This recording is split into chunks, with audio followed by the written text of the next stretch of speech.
may poras labot Kapampangan.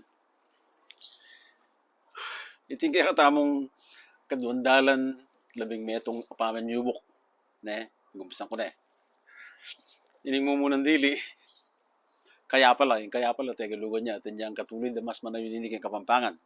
Sulit sa kang comment section ng balo yan eh. Ining kadwa, kung balo nung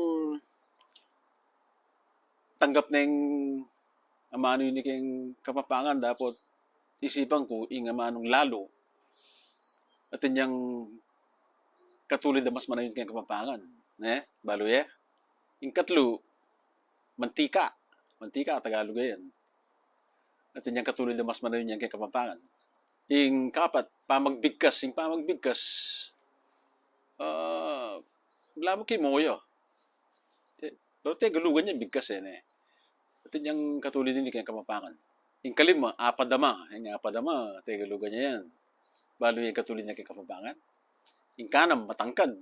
Matangkad, tagalugan niya, le. Kapito, katayuan.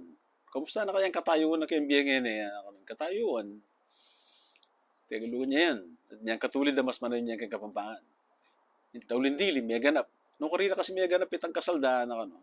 May ganap, tagalugan niya. At yung katulid na mas manayon niya kay Kapampangan. Ito na mo. Then kaya kayong pag-ibat ka na yung comment section, eh. Ipag-istorya mo.